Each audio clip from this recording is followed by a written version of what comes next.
Number 1, priming. अगर मैं आपसे पहले नहाने या बाथरूम की बात करूं, फिर उसके बाद इस वर्ड में मिसिंग अल्फाबेट फिल करने का बोलूं, तो आप इसमें ए लिखोगे, जिससे वो वर्ड बनेगा सोप। लेकिन अगर मैं आपसे पहले खाने या रेस्टोरेंट की बात करता, तो ज्यादा चांस हो जाते कि आप उस मिसिंग जगह पे यू लिखते, जिससे वो वर्ड बन जाता सूप। अब ये जो चीज होती है उसे कहा जाता है प्राइमिंग। आप प्राइमिंग करके लोगों के डिसीजंस को बहुत ज्यादा मैनिपुलेट कर सकते हो। मिसाल के तौर पर एक वाइन शॉप थी जो कुछ दिन जर्मन म्यूजिक बजाती थी और कुछ दिन फ्रेंच म्यूजिक। अब जाहिर सी बात है कि इस चीज से लोगों को ज्यादा फर्क नहीं पड़ना चाहिए कि बैकग्राउंड में क्या म्यूजिक है, लेकिन ऐसा नहीं था। नतीजा कुछ ऐसा था कि जिस दिन फ्रेंच म्यूजिक बजता उस दिन लोग फ्रेंच वाइन ज्यादा खरीदते थे, और जिस दिन जर्मन म्यूजिक बजता उस दिन लोग जर्मन वाइन ज्यादा खरीदते। ये चीज दिखाती है कि प्राइमिंग कैसे आपके फैसलों को बदल सकता है, वो भी आपको बिना पता चले। सो इस पॉइंट का यूज आप इस तरह भी कर सकते हो कि रोज सुबह उठ के कुछ पॉजिटिव चीज करो, पॉजिटिव पढ़ो या सुनो, जिससे प्राइम हो के आपका आगे का दिन भी पॉजिटिव ही गुजरे। नेगेटिव न्यूज और इन्फॉर्मेशन को अवॉइड करो, पॉजिटिव वर्ड्स का यूज ज्यादा करो और पॉजिटिव लोगों के साथ ज्यादा रहो। मैं फेसबुक का ग्रुप इस हफ्ते बना दूंगा, उसमें ऐड जरूर होना, लिंक में डिस्क्रिप्शन में डाल दूंगा। Number 2, science of availability. Abdul Rahim को सफर करके सियालकोट से कराची जाना था, लेकिन जाने से 2 दिन पहले जब वो न्यूज देखता है तो उसे एक प्लेन के क्रैश होने की न्यूज दिखती है। और जो सबसे मेन बात उसका ध्यान खींचती है वो ये होती है कि वो क्रैश हुआ प्लेन उसी रूट से जाने वाला सेम कंपनी का प्लेन था जिससे अब्दुल रहीम को जाना होता है। अब अब्दुल रहीम ये न्यूज देखकर डर जाता है, क्योंकि उसने पाकिस्तान के ही दूसरे शहर जाना होता है। सो वो डिसाइड करता है कि अब वो प्लेन से नहीं कार से जाएगा, भले ही उसका कितना भी टाइम चला जाए। सो अब आपको क्या लगता है कि अब्दुल रहीम का ये फैसला दुरुस्त था?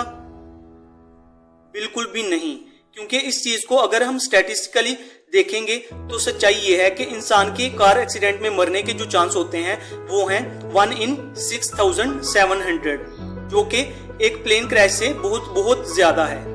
इनफैक्ट आपको यकीन नहीं होगा, बट आपका सीढ़ियों से गिरकर या बेड से गिरकर मरने के चांस ज्यादा हैं। इनफैक्ट आपका कंप्यूटर पर गेम खेलते हुए मरने के चांस भी ज्यादा हैं बजाय एक प्लेन क्रैश में मरने से। कंप्यूटर गेम्स खेलते हुए मरने के चांस हैं 1 out of 100 million, जबकि प्लेन क्रैश में मरने के चांस होते हैं 2 in 3 billion। अब आप ही सोचो कि गेम खेलना ज्यादा सेफ है या प्लेन से ट्रेवल करना। अब अगर प्लेन से मरने के चांस इतने कम होते हैं तो फिर हम डर क्यों जाते हैं? इसका आंसर है मीडिया और साइंस ऑफ अवेलेबिलिटी। हमें वो बात ज्यादा इंपॉर्टेंट लगती है जो हमें पता चलती है और याद रह जाती है, स्पेशली न्यूज और मीडिया की। मीडिया हमें दिखाता है जिससे हमें पता चलता है, और हम डर जाते हैं जिससे हमें वो बात याद भी रह जाती है। अब बुरी बात यह है कि मीडिया हमें ये नहीं बताता कि कैसा एक आदमी अनहेल्दी खाना खाने की वजह से हार्ट प्रॉब्लम हो गई और वो मर गया, क्योंकि ये दिखाकर उन्हें इतनी टीआरपी नहीं मिलेगी जितना ये दिखा के मिलेगी कि कैसे एक प्लेन क्रैश हो गया है जिससे 100 लोग मर गए हैं। और मैं ये नहीं बोल रहा कि उन 100 लोगों की लाइफ इंपॉर्टेंट नहीं थी, बट क्या आपको पता है सबसे ज्यादा मौत किन चीजों से होती है, और जिस चीज की आपको ज्यादा फिक्र भी करनी चाहिए? हार्ट डिसीजेस और स्ट्रोक्स की। 2015 में मोर देन 56 मिलियन लोग मरे, जिनमें से 15 मिलियन लोग सिर्फ इन 2 काजेस की वजह से मरे।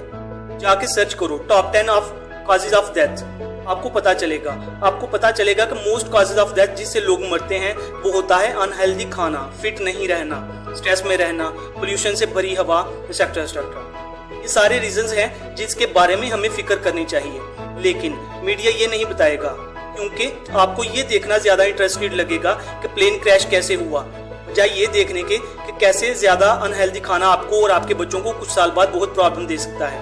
और ये सच बात बताकर शायद वो बहुत सी बड़ी कंपनियों का और उनका फायदा भी ना हो, जिसकी वजह से वो नहीं बताते। इसलिए मैं रिक्वेस्ट करूंगा कि प्लीज मीडिया की बातों से अंधाधुंध इन्फ्लुएंस होने की बजाय खुद रिसर्च करो। आपको दुनिया के बहुत से अजीब सच पता चलेंगे जो रियली आपके बहुत काम भी आएंगे।